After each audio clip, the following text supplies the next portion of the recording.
looking at his draft. So they lack a little bit of frontline in that regard as well. It's a bruiser, Renekton, and a support Nautilus, whereas in the side, you know, that Sejuani Gnar with armor is going to be a bit of a pain to get through. So Koi's front to back very strong. Larssen can kind of solo play the fight to free up the Sylas, but Markoon knows it. He's matching it really well. So Sertuss is going to path up towards this, try and get the saplings in there. Markoon going in onto Larssen, flash away. Malrang now joins the fray as Larssen is low, down to 200 HP, ticking, but not quite enough. Markoon has to flash away. Malrang now looking for another stun. Gets it. Larssen flashes forward, but Malrang's already taking the kill. Markoon's next on the menu.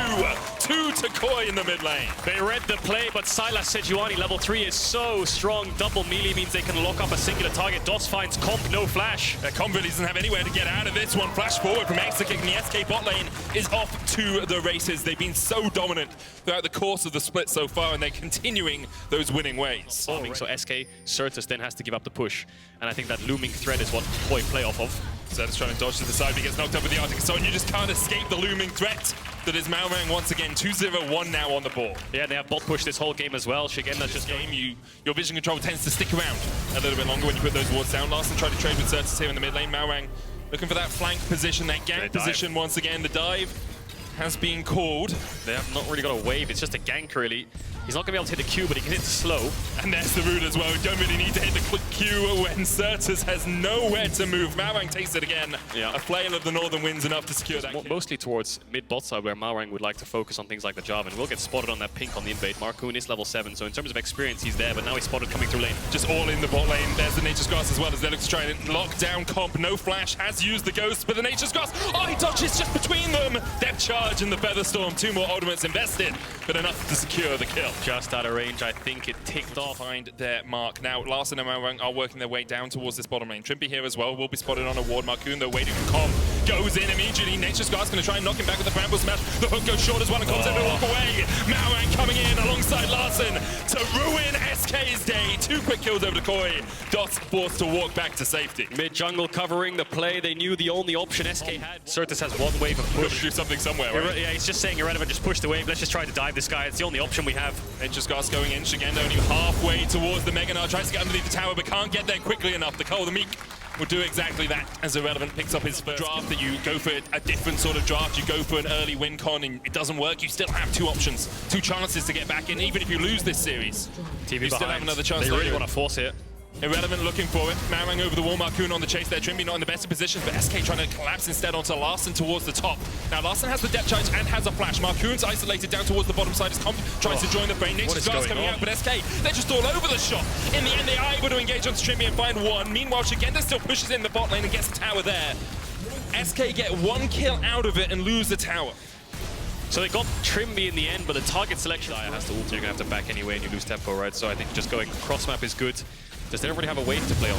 You can see Larssen pushed out all the way top. Hang on a second.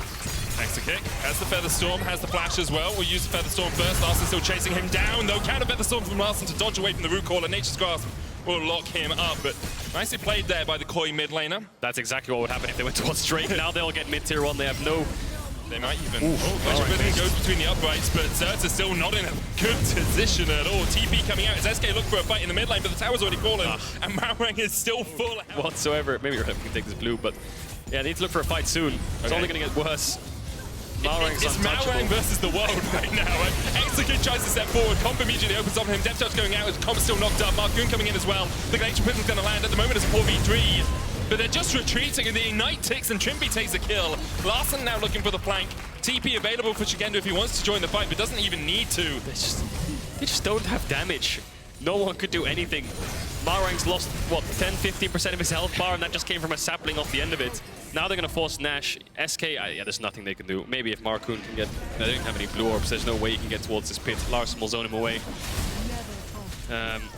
Yes, the Maokai all taken away. I mean, this point is just... Look towards next game, to be honest. I hate to say that in these kind of scenarios, but their draft is just so impossible to play from this position. Yeah, it's so hit or miss. And the second they lost those mid 2v2s, everything around it just fell apart. This is just going to be a home run for Koi, sorry. Yeah, and we saw Vitality have a similar start to the day as well. The dominant, the group stage, consistently they've missed out on the bracket stage of the LEC. 8th, 10th, 5th through 13th. 5th and 13th, 7th, 11th, 7th, 11th, you know. It's been a struggle for this team. And this season... That's their score medic. That's their score. Yeah. They didn't finish 13th in the LEC. Oh, yeah, I messed that one up, didn't I? Anyway, that would be bad. Even I haven't done that.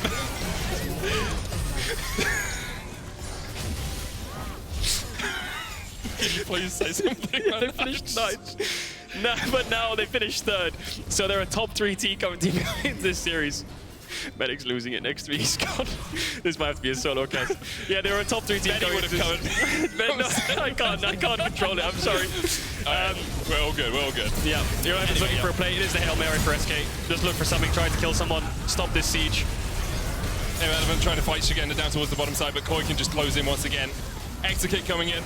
Ooh, a kill? Szygenda? No, he survives. And Irrelevant. Yeah, there will be a kill, Caedrel, just in the opposite direction. Malrang is pushing on Sejuani. Malrang is pushing top lane with the Baron buff. And SK retreat back towards their base once again.